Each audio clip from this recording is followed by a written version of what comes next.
Yes, my name is Massimo Triggiani. I am an actor and I'm a voice actor and a dubber, and that's all. I'm really proud of my dubbing of Robert Sheehan, who I really love, and I'm proud to be his voice in The Umbrella Academy and in Genius and in Fortitude and Last Bus, something like that. It's a Netflix series. I really love him because he's a great actor. And it's a pleasure to work on him and try to be part of him. So it's very beautiful. I also love playing Wyatt Russell in the MCU. He is John Walker in both Thunderbolts and The Falcon and the Winter Soldier. So it was a wonderful experience because I think that they did a really good job with John Walker. A great character with a great arc. So it was absolutely fantastic working on him. I started as an actor. And dubbing was something really interesting for me, but I have no idea how it worked, how to enter in this world. So it happened during the shots of Ispettore Coliandro, which is a series. I met Alessandro Rossi, who is one of the greatest dubbing director, also a great actor and a great dubber. He's the voice of Liam Neeson, he's the voice of Arnold Schwarzenegger and many others. And we worked together a lot. So I got confident and asked him that I would love to try to do dubbing. And so it all started like that. And here I am. For Reco, yeah, I did the academy, and but we didn't do anything about dubbing, so I just learned working, and it's tough, but it's very, very good. It's a wonderful job. Being dubber, it's hard in many aspects. I mean, there is an actor. He had, I don't know, 6 months maybe to prepare his part, and you have to take everything from him, everything in his eyes, everything in his heart, and you have to propose it in your language. But you have a very little time. So it's very hard because you don't learn the part, you just read the part, and you read the part and you watch the scene.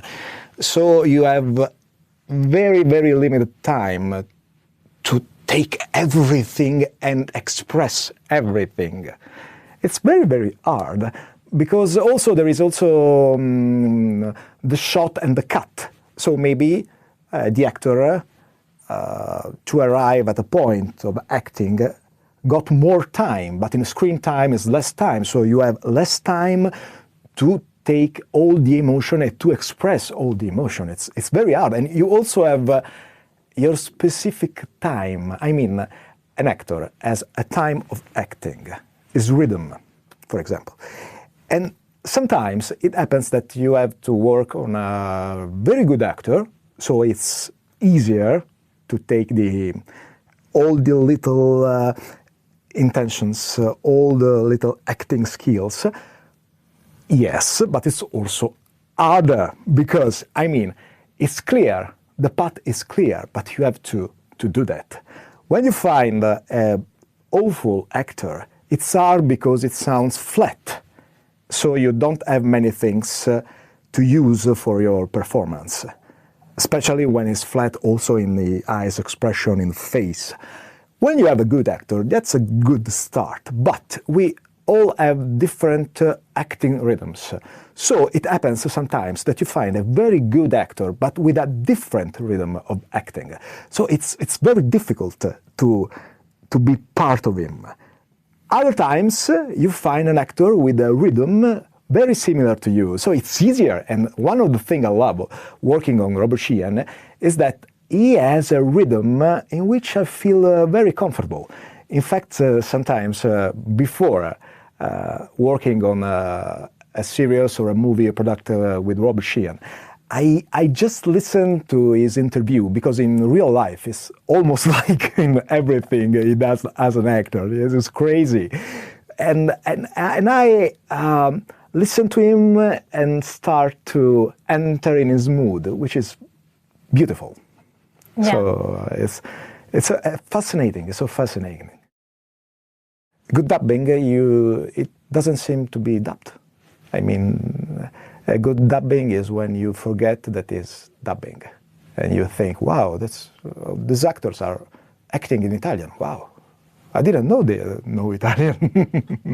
That's the best thing. Yeah, and you told me that you prefer when it's good acting and not lip synced like yes, other of course. I mean, it's the sense of the sense of dubbing is that you have. It's the best thing to relate with. It's when you have something in your language. It's easier for me.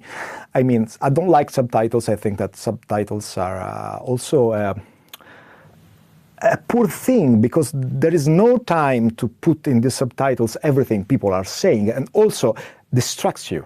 And a movie or a series is a piece of art. I mean, it's visual art. So if you put subtitles, something wrong. I mean, you are distracted. And you can't figure out everything, you can't watch everything, you lose something of the expression of the actor, you lose something of the photography, cinematography, or objects, and everything else. And also the movement of the camera maybe, or something else. So it's great to have something in your own language. I mean, you read books in your own language.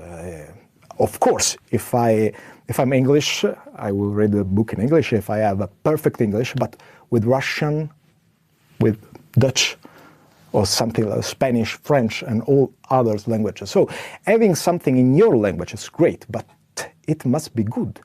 Because if it's not, then you lose everything. I mean, acting is great. You have all the emotions, but when something is dubbed not good, it's awful. Then it's better to watch it with subtitles. I don't like it, maybe. For example, I do prefer watching animation, Japanese animation, even in English, because I don't want to read subtitles, but sometimes the dubbing is so awful. So yeah. It's an hard choice. I mean, if something is not dubbed in Italian, then I try to watch it in English, and if it's really, really, really nasty, then I watch it in Japanese, because I really don't like subtitles. It's something I don't like. Then something I really love, especially with actors I love, is then after I watched the movie or the series, everything in my own language, then I watch it in the original language without any subtitle, in order to take all the essence of the original acting, but without subtitles. Oh yes, because me and Alessandro are friends from 20 years ago, 25, also long more, time. a long time ago. And the beautiful thing is that we met in Bari, we are from Bari, just the year before that we went to Rome to attend the academy. So it was absolutely beautiful. Oh, what are you doing here? Oh, I want to be an actor. Okay, me too. Wow, yeah. We already worked as actors in Bari, but we didn't know that we were going to go, both of us, to Rome. Oh. So it was nice. We were in the same academy, and then we became friends, and we worked together many times. And then he proposed me to the AF dubbing, which was interesting. I mean, it was something I've never done, being behind the screen, behind the glass. And I said, why not? I mean, it could be nice as a person to evolve, to try another thing, because when you are in the other side of the glass, and when you are in the director place, and then you have to become like a psychologist. I mean, everybody is different, and you have to find the key to take everything you need from that person. Everybody is different. So you have not much time to understand who is the person you are relating to, and find the keys to work at best with that person. Wow, it's interesting, fascinating, really love it. Yeah, I'm working on acting, teaching, and maybe it's too much. I try to help to achieve something. And yeah, that is. It's very, very beautiful. It's very difficult because sometimes you have to struggle to find the keys. But when you have the scene that works, it's wow, it's great. I mean, even when you have to fight harder, and maybe you struggle a lot, but you have at least you have a good scene. Oh wow, satisfaction. Really, really beautiful. As a dubber, oh yeah, I'm a nerd.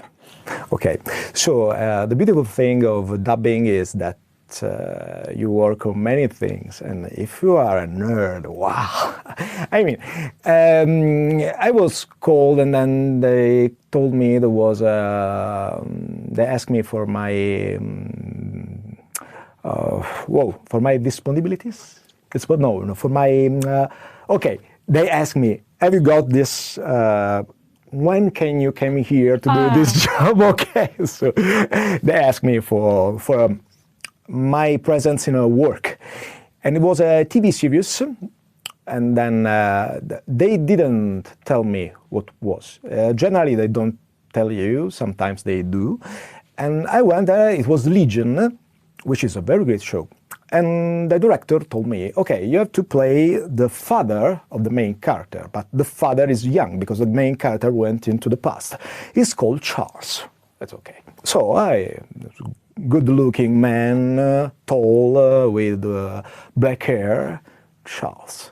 And then he watched someone, and it entered in his mind. I'm playing Charles Xavier, the leader of the X-Men in his prime. Yeah! I was so happy, and then the director, what are you saying? I mean, are you crazy?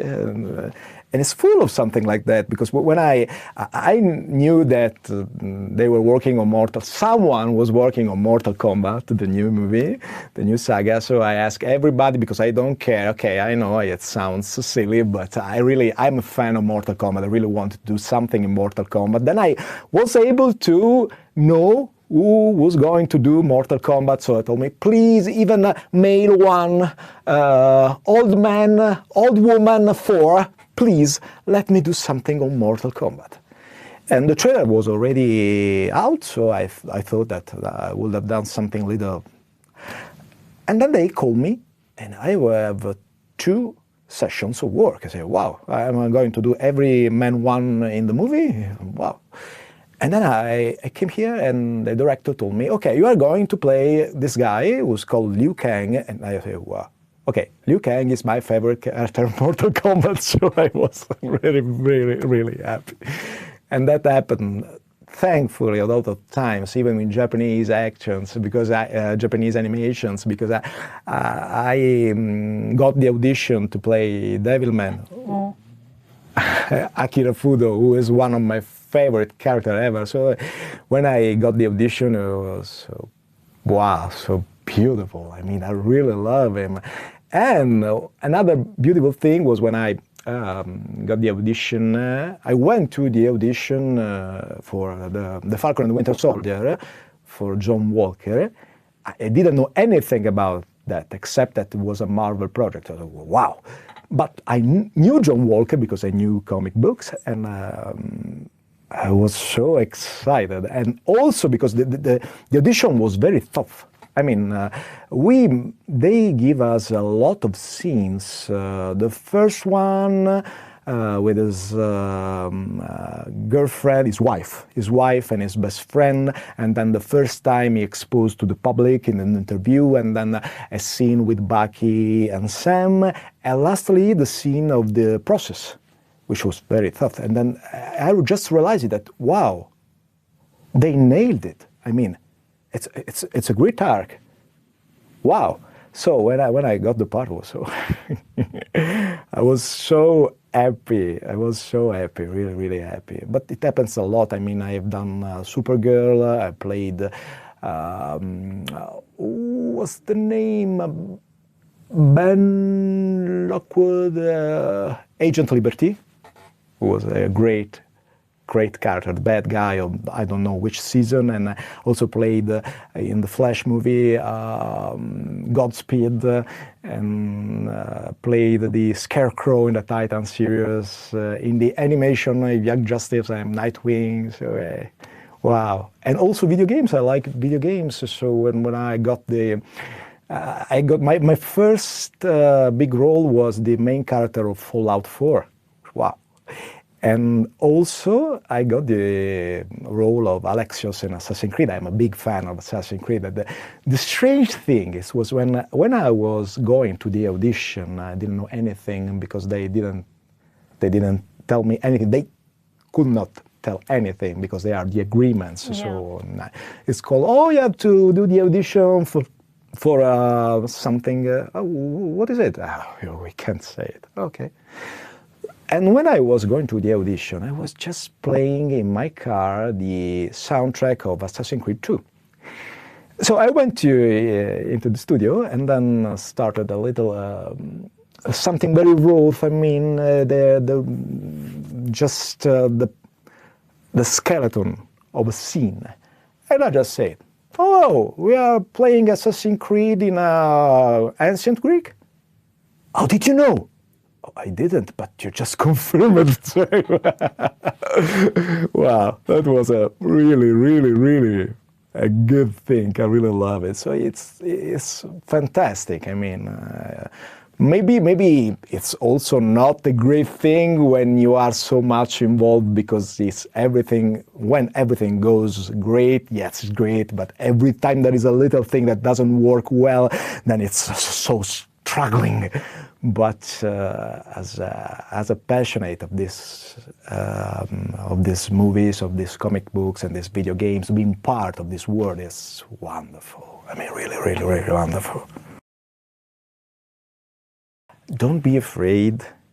Be confident. Don't be arrogant. Take your breath. Enjoy, because it's a beautiful work. And you are not going to save the world, so even if there is a lot of pressure, because this is a world in which there is a lot of pressure, a lot of fight, we are so many, and there are not too many roles, important roles. I mean, nothing is more important than to enjoy what are you doing. So be concentrate, be kind, and relax. That's the best thing you can do, because everything else distracts you. Everything else is not good for your acting. The best thing is relaxing and enjoy what are you doing, because you are doing a great job. I mean, if you are an American, you are going to play Spider-Man, but if you're not American, it's good to be the voice of Spider-Man. It's a great thing. We here in Italy, we don't have superheroes or science fiction movies or animation or video games. So when you are able to do that, wow, it's fantastic. You have the possibility to work on such enormous things normally you don't have. So it's absolutely beautiful. But respect the original. That's important. And be like clay. That's another important thing. Because you are there and there is a director. And if the director says something to you, you have to do what he says. No conflict. We are all here to work together to have a great thing, have a great time, and to deliver a wonderful product. So be cohesive. Always cohesive. And if you don't like or you don't see what the director is asking to you, then you say, if you're confident, you say respectfully that you were seeing the scene in another way, but you have always to respect what the director says. And then, because the director has watched the whole product, the whole movie, you have only a part, and maybe you think that what you saw is that way, but it's not, because there is something else, something more that miss because you didn't see it, you haven't seen it. So that's it. Confident, not arrogant, be like Clay and enjoy. Oh yes, of course.